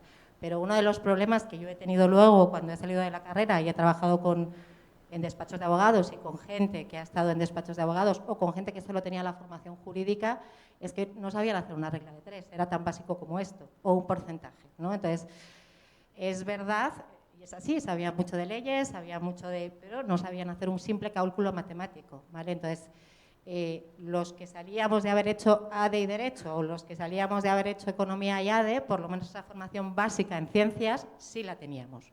Entonces, yo sí que creo que, un poco al hilo de lo que estabais todos hablando por aquí, estudies lo que estudies, necesitas cosas que vienen y que se dan en otras carreras, ¿no? Las soft skills. Porque también me he encontrado con ingenieros que no eran capaces luego de redactar un mail bien para explicar qué querían de la empresa o qué es lo que pedían. De hecho, cuando yo empecé a trabajar en Artículo 60, lo que hice fue bajar nivel jurídico para poder hablar con los profesores y cuando me iba a hablar con la empresa, subía el nivel jurídico para que vieran que tenía formación jurídica, ¿no? Entonces, ahí es verdad que hablamos lenguajes distintos en profesiones distintas y tenemos que aprender, ¿no? Y eso lo ato también con la comercialización. El lenguaje del PDI no es un lenguaje comercial en muchas ocasiones. Y entonces es difícil en las spin-offs. Hay muchas veces gente muy técnica y que sabe mucho de temas técnicos, pero efectivamente carece de otra serie de conocimientos. Alguno de vosotros mencionaba una gestoría, ¿no? Yo creo que es necesario, es decir, el apoyo de una gestoría cuando empiezas a montar una empresa, o de personal formado en determinadas materias. Y lo ato con otra de las debilidades que yo creo que sí que tenemos en la universidad, y es no tenemos ese personal formado en el PTGAS. En el PTGAS no tenemos ese personal formado en el personal de administración y servicios, no en todos los casos, porque efectivamente llegamos en el parque. Estoy segura de que, Daniel, creo que has sido tú el que ha dicho que has tenido un buen apoyo. Te podría dar el nombre de la persona que te lo ha dado y es una persona que lo que tiene detrás es esa formación, ¿vale? Pero esa persona está ahí de casualidad, porque ha aprobado una oposición generalista para entrar en ese puesto, no porque se haya ido buscando ese perfil. Entonces, yo también creo que habría que revisar un poco si queremos tener profesionales trabajando en la universidad y que sean capaces de desempeñar. Y hablo como PAS de la universidad y además me considero profesional, todo se ha dicho de paso, pero deberíamos analizar un poco qué tipo de profesionales necesitamos desempeñando qué tipo de trabajos, ¿vale? Desde el punto de vista del parque y de las empresas y de lo que tenemos ahí, de lo que yo he visto últimamente, ha habido alguien ha mencionado y a mí me parece fundamental y es no nos conocemos unos campus con otros. Y yo ya no te cuento lo que se conoce de lo que se hace en el parque. O sea, no sabemos las empresas que hay, no sabemos a qué se dedican. Yo he estado visitando efectivamente Boston hace relativamente poco para ver el ecosistema emprendedor de Boston y hay básicos, muy básicos, como que las empresas o que hubiese uno de qué están haciendo, qué necesitan las EBTs que tengo, ¿no? Estoy buscando un ingeniero de no sé qué y que eso se sepa en todo el resto de los campus de la universidad, que ahora mismo no hay un mecanismo para hacerlo y podría ser tan básico como tener carteles simplemente de qué necesito, qué busco, qué se ofrece en el parque, qué están ofreciendo las empresas del parque, qué están ofreciendo los grupos de investigación, es decir, que se conozcan y que se comuniquen. Y eso ata con el transporte. O sea, es verdad que las universidades más potentes, por lo menos las que yo conozco que son más potentes a nivel internacional, garantizan un transporte y una comunicación entre los campus fluida. Yo creo que una apuesta estratégica buenísima de la Carlos III es este campus en el que nos encontramos, Puerta de Toledo, es mi opinión, pero está poco comunicado con el resto de nuestros campus, con Getafe, con Leganés, y no os cuento con el parque que está en medio de Getafe y Leganés y al que es difícil llegar a no ser que vayas en coche. Entonces, yo creo honestamente que tendríamos que apostar porque hubiese una comunicación fluida y constante que facilitase, porque cosas que estáis diciendo aquí o que estáis diciendo que no sabemos o no sabéis que se ofrecen a los alumnos, se ofrecen. Es decir, están en el parque y en empresas se pueden hacer prácticas y pueden venir, pero es que no conocen ni siquiera las empresas que hay ahí. Vale, entonces ahí era un poco mi aportación. Gracias. A ver. ¿Bien más? Más experiencias, sí. Aquí pasas, por favor, el micro. Muchas gracias.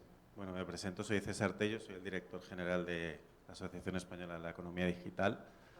Representamos a algo más de 500 empresas que están impulsando su desarrollo a través de la tecnología y entre otras labores pues estamos impulsando la escalabilidad a través de intentar impulsar que en España haya más scale-ups y se generen más campeones, ¿no? Los famosos unicornios.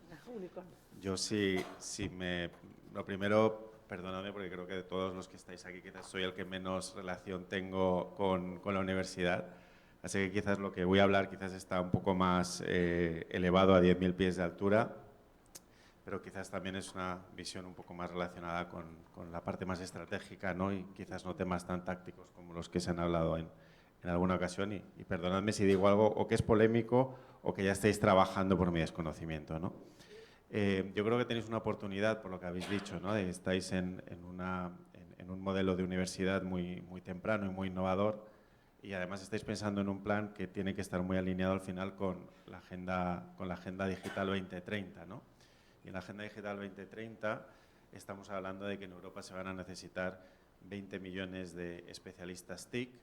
Pero si lo aterrizamos a la realidad que tenemos, por ejemplo, aquí con las scale-ups, nosotros tenemos identificado que ahora mismo se necesitan entre 500.000 y 800.000 puestos de trabajo en las scale-ups españolas. Estamos hablando depende de qué estudio vayas, seguramente no mucho más de 1.000 empresas, ¿no? Pero son 1.000 empresas que seguramente terminarán de ahí saliendo el nuevo IBEX y las nuevas empresas que impulsen ese nuevo modelo productivo, ¿no?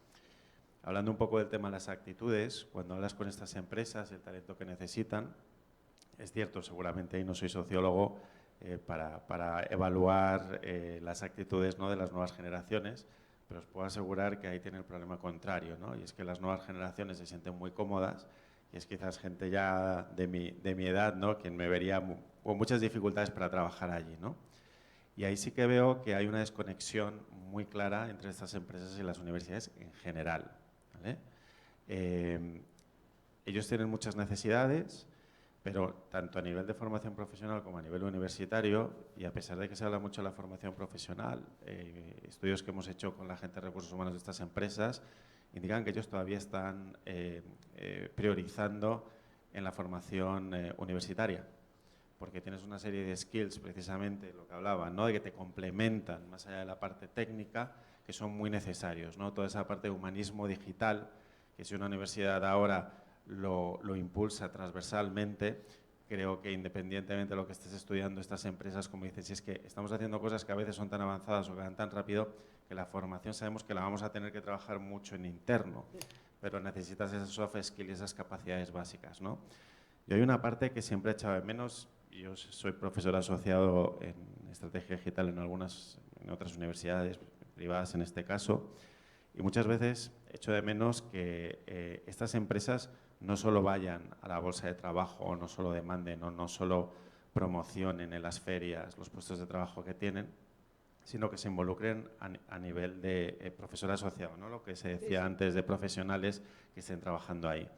Y sí que tengo una experiencia quizás con la Carlos III que conozco por un tema familiar, y es que profesores del ámbito legal en despachos además del Magic Circle que han sido profesores en la Carlos III han optado por fichar alumnos de la Carlos III frente a ICADE y con muy buenas, además con muy buenos resultados, ¿no? Por la formación, por la diversidad, por muchas cosas que te da la universidad pública, ¿no? Entonces, yo creo que eso es un buen ejemplo, el cómo poder atraer, y especialmente a todas estas empresas. Se ha hablado mucho de emprendimiento, yo ahí quizás voy a polemizar un pelín y con esto termino, porque yo sí creo que cada vez hay más, por supuesto no somos ni Estados Unidos ni China, pero yo creo que sí que cada vez hay más vehículos de financiación ahora mismo, especialmente para startups de nueva creación y empresas emergentes, ¿no? Es verdad que no todas las startups quizás son empresas emergentes innovadoras, ¿no? Y esa parte de emprendimiento quizás habría que discutirla.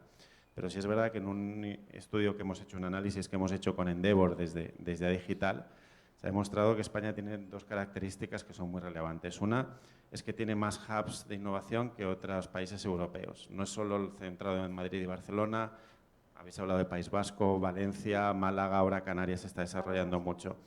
Y esto está muy relacionado por las scale-ups de éxito que han surgido con emprendedores en esas zonas y que han generado mucha cantera de gente que ha aprendido a aprender dentro de esas organizaciones, ¿no?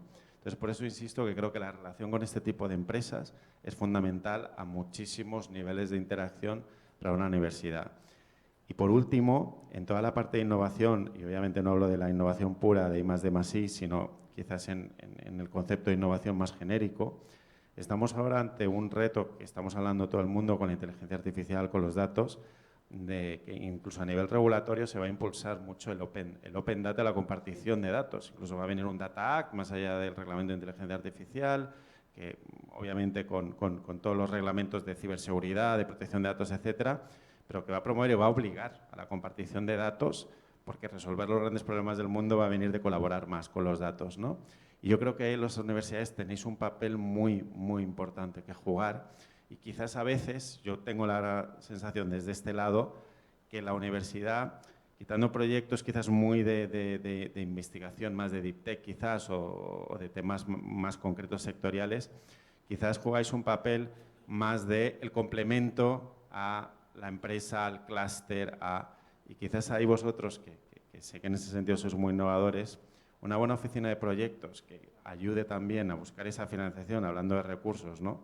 No solo fondos europeos, fondos multilaterales, etcétera, etcétera. Creo que hay una gran oportunidad, y además a nivel internacional incluso, de liderar y gestionar esa parte que es tan complicada a veces, incluso para las empresas, de aprender a entrar en esos proyectos, ¿no? Y que yo creo que la universidad podría también atraer muchas empresas y muchos potenciales candidatos a través de la investigación y a través de proyectos de Open Data, que para las empresas, incluso para las organizaciones empresariales, y aquí con Sara seguramente que lo vive también, a veces es muy complicado a nivel burocrático administrativo el realizarlo. Yo creo que las universidades tienen un gran papel que jugar.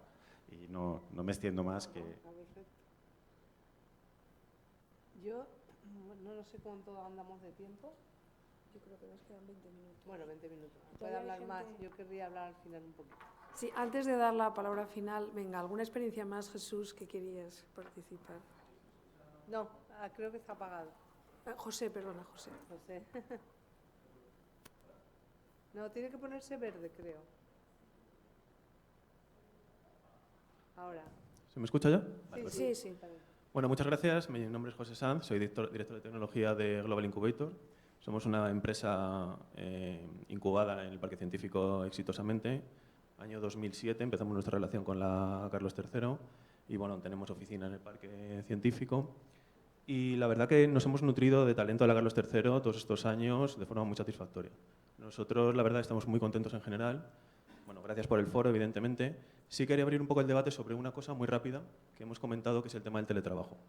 Sí. El teletrabajo, que es una cosa sobre la que no hemos hablado, creo que cambia mucho las operaciones de las empresas y yo personalmente tengo que decir que hay gente a la que tengo que descartar, no por su capacidad técnica, sino porque no son capaces de teletrabajar efectivamente.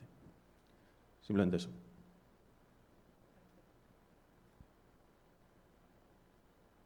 ¿Más opiniones? Fernando, ¿no? Para atrás, tienes que correr para atrás. Y él quería rebatir algo también. Hay que ponerlo verde. No, es una almohadillita pequeña. ¿No? Sí. Bien, un poquito por también recalcar algunos comentarios que se han hecho. Bueno, yo soy Fernando Fernández, catedrático del Departamento de Informática y también fundador de una de las spin-off de la universidad, Inrobix, de hace 3 años. Entonces, por recalcar algunos detalles también que han comentado, por ejemplo, compañeros, ¿no?, sobre transferencia, yo creo que hay y la parte legal o salvaguarda jurídica que tenemos los investigadores, ¿vale?, que yo creo que es fundamental. Yo a día de hoy, si le dedico tiempo iba a decir pero me gusta llamar a nuestra spin-off, porque es de la universidad también, ¿vale? Yo no sé si estoy haciendo algo bien o algo mal, porque parece que estoy dedicándole tiempo a una empresa para mí, para ganar dinero, y no hay un marco. A mí nadie me ha explicado nunca si estoy haciendo bien las cosas o las estoy haciendo mal o si las o hasta dónde tengo que llegar, ¿no? Eso es un tema complicado. Hay un tema crítico también a lo mejor planteando que es una visión estratégica también de la universidad. Yo lo has comentado antes, lo de que los recursos que tenemos en la universidad son los que son y con estos recursos hay que apañarse. Como estamos haciendo un plan estratégico, yo creo que sí sería importante transmitir a la sociedad de que la universidad necesita más recursos. Yo creo, se intenta, ¿eh? No, claro, sí, pero tal como lo has comentado antes, sería un poco decir, ¿no? O sea, con esto hay que buscar, nos tenemos que buscar en las habichuelas, ¿no? Bueno, yo creo que las habichuelas hay que hacer un trabajo con la sociedad, que la sociedad entienda que necesitamos más recursos, porque hay muchas cosas que se pueden hacer, obviamente, captando fondos privados y tal, pero no todo se puede hacer. Si necesitas fondos para una buena oficina de transferencia de resultados de investigación y que los investigadores, cuando queremos hacer un contrato con una empresa, ese contrato se haga rápido, hace falta personal. Y en esta universidad hace falta mucho personal para muchas cosas, ¿vale? Entonces ese elemento es importante. Yo creo que han planteado también algunos elementos de comunicación de campuses y cosas así que serían interesantes. También yo creo que hemos estado en Leganés. Bueno, yo colaboré contigo en el máster en el grado de gestión y tecnología. Pues yo siempre digo que la A42 no es una autovía, eso es un muro para la Carlos III. ¿Vale? Hay muy poca comunicación y bueno, ahora el vivero ahora parece que va a tener mejor comunicación, pero también es muy complicado llegar hasta allí, ¿no? Y luego sobre los estudios de grado, yo creo que sí que ha habido un elemento que ha salido aquí mucho sobre formación transversal, otros elementos adicionales, ¿no? Si veremos, si analizamos todo lo que cada uno de nosotros ha ido diciendo que sería interesante para los alumnos, nos quedaríamos también sin tiempo para dar las materias básicas de cada área, ¿vale? Entonces, yo aquí sí plantearlo a debate también o a lo mejor un poquito de autocrítica desde el punto de vista de las pymes. Yo siempre digo que en la universidad, desde el punto de vista de nuestros alumnos son mejores alumnos, van más a clase, estudian más, colaboran más en las actividades, cuando a la economía le va mal. ¿Por qué? Porque en cuanto la economía va muy bien, las empresas empiezan a captar los alumnos, no terminan los trabajos fin de grado, los captáis en segundo. Entonces, yo creo que una de las cosas que a lo mejor hay que analizar también es precisamente cómo en un escenario en el que hay muchísima demanda de profesionales, cómo encajar que demos tiempo a los profesionales a formarse. ¿Vale? Aquí hablabais antes, por ejemplo, también, comentabas antes de la formación continua cuando se termina. Es muy difícil en España, por ejemplo, pasa, siempre lo decimos, en cuanto un estudiante empieza a trabajar, ya no vuelve nunca a la universidad. Pues es muy difícil que vuelva. Y eso es precisamente porque desde las empresas muchas veces no se dan facilidades para que los alumnos vuelvan. Entonces, bueno, el cómo buscar esas sinergias y esas colaboraciones y esa formación continua, también hay un poquito autocrítica, ¿no?, a todo el ecosistema, de decir que bueno, eso es algo que también las empresas tenemos que centrar, ¿no? Y creo que nada más. Corto, ¿eh? Muy corto. Ahora, muy cortito. Yo quería hacer un warning respecto de las soft skills, ¿no? evidentemente son necesarias, ya se ha comentado en varios foros, pero yo me cuidaría mucho con la generalización. ¿Qué quiero decir con eso? En nuestra experiencia de traslado de estudiantes hacia la empresa, no todas las empresas están dispuestas a perder contenido técnico por cualquier soft skill. Es decir, que yo lo que me refiero es que habría que hacer una reflexión sobre qué grados o qué perfiles requieren ciertas soft skills. Eso no significa que no las tengan. Y lo que me refiero es que muchas veces la generalización, lo mismo para todos, no aplicaría de manera óptima, es lo que me refiero. Una última intervención. Si hay alguien que no haya intervenido, tiene preferencia. Ya.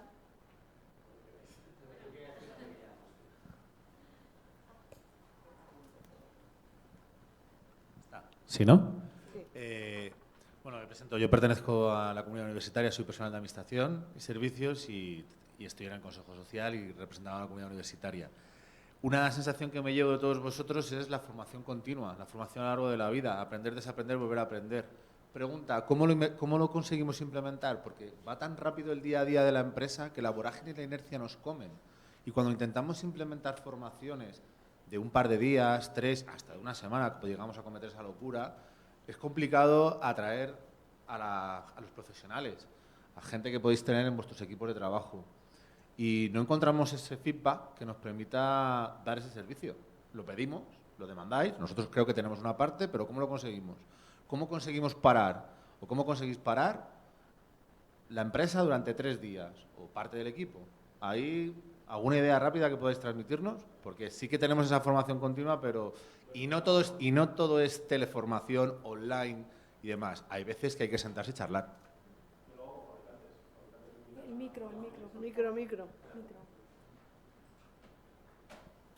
Hola. Sí, digo, yo lo hago con fabricantes. Me invitan a sus formaciones de producto y mando equipo. Jueves y viernes tienen 2 días en un sitio para formarles técnicamente con un producto, por ejemplo. O sea, yo creo que nadie se opone. Yo no sabía que ofrecía ese servicio, por ejemplo.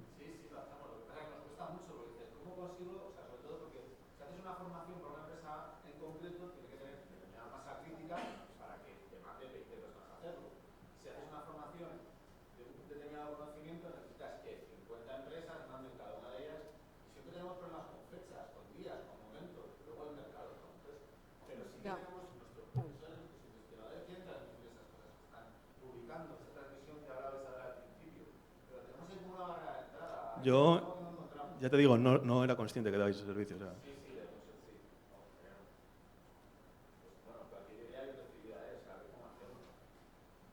¿Alguien termina? Sí, que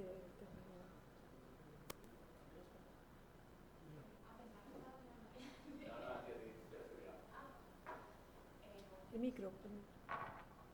Buenos días, yo soy Aránzazu Porqueras, emprendedora e ingeniera industrial por la Universidad Carlos III de Madrid. Ahora actualmente estoy trabajando también para Logistasao como jefa de turno y aquí en Leganés, bueno, aquí no, en Leganés y he dejado la universidad hace poco. Y yo cuando me estuve planteando, bueno, ¿qué podía comunicar aquí o qué podía aportar? Pues para mí bastante importante el tema de los profesores asociados. Notaba muchísima diferencia con profesionales que están activos y que transmiten los conocimientos de una forma práctica, dando casos reales de cómo ellos aplican esos conocimientos teóricos que nos están dando a la práctica. Porque sí que es verdad que al salir de la universidad, cuando entras en una gran empresa, dices, bueno, ¿y todo lo que he aprendido para qué me vale? ¿No? O esto cómo lo voy a aplicar. Pues creo que es importante dar ejemplos reales de cómo las empresas utilizan esos conocimientos para resolver problemas. Y luego, algo que me parece también interesante, como el tema de, por ejemplo, del TFG, bueno, yo hice el TFG Emprende, además del TFG que exigía la universidad, y creo que hay compañeros que se lo toman como un trámite administrativo y que no aporta valor a la formación de futuro.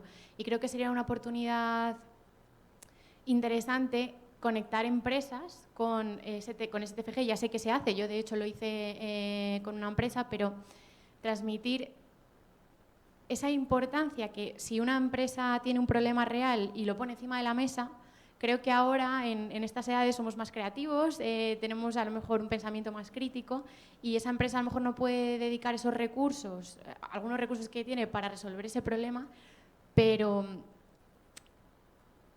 universitarios y estudiantes sí que podrían dedicar tiempo y ganas. Bueno, y luego no sé si tenía apuntada alguna cosilla más. Importante el pensamiento crítico y las habilidades de comunicación y trabajo en equipo, la capacidad de adaptación y la creatividad, que creo que también es importante para resolver problemas. Bueno, yo creo que ha sido muy interesante, unas aportaciones brillantes y yo os agradezco otra vez más. Nadie ha tomado un café, que es increíble, ahora tomamos un poco. Estamos a tiempo. La participación, hemos dejado en el tintero una cosa importante, pero no ahora vamos a entrar en ella, que es la competencia universidades públicas privadas en el tema de las pymes y en las empresas en general y cómo competimos de forma distinta. Aquí se ha hecho muchísima énfasis en las habilidades, en soft skills, en lo que va a ser la formación del futuro. Mi pregunta es, ¿quiénes estamos mejor preparados? ¿Quién nos vamos a adaptar mejor? ¿No? Me caben dudas de eso, ¿no? Porque la universidad tiene unas rigideces, antes salió el tema de planes de estudio, está sometida a unos controles, todas las universidades están sometidas, no vamos a decir que aquí hace cada uno lo que quiera, pero hace simplemente que sea más lento todo, no estoy hablando que no lo podamos hacer. Eso es un tema que a mí particularmente me preocupa y que está emergiendo. El tema, igual que la formación profesional, que muy bien has dicho, porque es otra de las amenazas. La caída de la población es evidente a partir de 2030 y los perfiles de inserción laboral son diferentes. Hay una gran demanda por parte de los nuevos estudiantes que terminan bachillerato de FP. Están proliferando todo tipo de centros públicos privados. De hecho, públicos no dan abasto para suministrar esa información y lo cierto es que eso hace que el volumen de universitarios, potenciales universitarios, cada vez sea menor, ¿no? Entonces, unidas las dos cosas, pues estamos ante una situación difícil, a pesar que, como alguien ha apuntado, los perfiles universitarios siempre van a ser demandados. No quiere decir que ya esto no nos quite el sueño, pero la realidad es que hay un sobredimensionamiento en algunos casos de universidades públicas y privadas que es llamativo, ¿no? En segundo lugar, de todos los que habéis intervenido, yo he sacado una conclusión importante, tanto de profesores como gente que está en startups como en pequeñas empresas. El gestionar bien la transferencia, la innovación, requiere una inversión y requiere que la universidad lo considere una inversión. Una inversión es cuando, yo que soy economista, ¿no? El agente inversor pone dinero para recuperarlo. Si no es un gasto, el gasto es a fondo perdido. Tú haces un gasto, vamos todos a Miami y yo me he gastado las vacaciones N, ¿no? La única recuperación es que me lo he pasado muy bien, pero económicamente no tiene ningún retorno. Pero, sin embargo, en el caso de la innovación está claro que la universidad pone pocos recursos, y pone pocos recursos de muchas formas, ¿no? Incentivar al profesorado que lo haga, en recuperar el retorno, en tener pocos profesionales orientados a eso, en pocos servicios poco bien dimensionados, están infradimensionados. Y por tanto, llevar a la universidad a esa inversión supone quitar inversiones de otros sitios.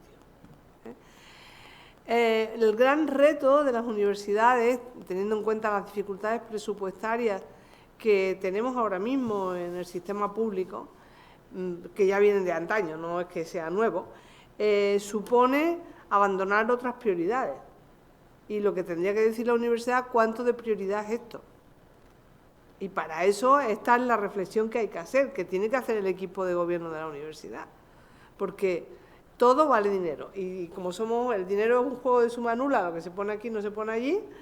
Si damos incentivo a los profesores, por ejemplo, una reducción de carga docente, que no es dinero, pero es dinero porque hay que contratar a otros profesores. Eso significa que habrá que quitar gastos de otros sitios, ¿no? Y pensar, si hay que pensar, es que a 5 años, a 10 años, ese profesor o esa tiene que dar un retorno, que yo creo que Daniel ha hablado, de verlo como una inversión económicamente rentable, ¿no? como puede ser la investigación, que yo tengo mi teoría que no creo que se comparta mucho, y es que el retorno del MIT que antes has señalado, todo lo cobran y todo es retorno. Entonces tú usas un laboratorio y te cobran. Tú usas un espacio, un despacho y te cobran. En la Universidad Pública Española eso no se entiende así, se entiende público por barato, y entonces eso es un error enorme, ¿no? Enorme. Pero dicho esto, yo creo que sacamos una conclusión muy clara, que la transferencia está en la agenda, uno, que la transferencia requiere una inversión importante. Tengo en la cabeza alguna universidad que en España es como ha hecho un summit hace nada sobre innovación, y no vamos a llegar a esa inversión, pero sí que deberíamos plantearnos que hay que hacer inversión para tener retorno, que es muy importante tanto para la sociedad como para la propia supervivencia de la universidad. Y sin más, yo os doy las gracias una vez más, y aquí vamos a hacer un resumen, muy difícil hacer un resumen porque habéis dicho tantas cosas que yo creo que cuando el equipo de gobierno vea toda la información que hemos captado van a morir, porque hay de muchos stakeholders internos y externos, entonces no sé cómo vamos a gestionar esto, pero en cualquier caso yo por lo menos he aprendido muchísimo, así que un aplauso para todos vosotros, gracias por participar. Y ahora tomamos un café o bollo o lo que queráis que hay. Gracias. Muchas gracias.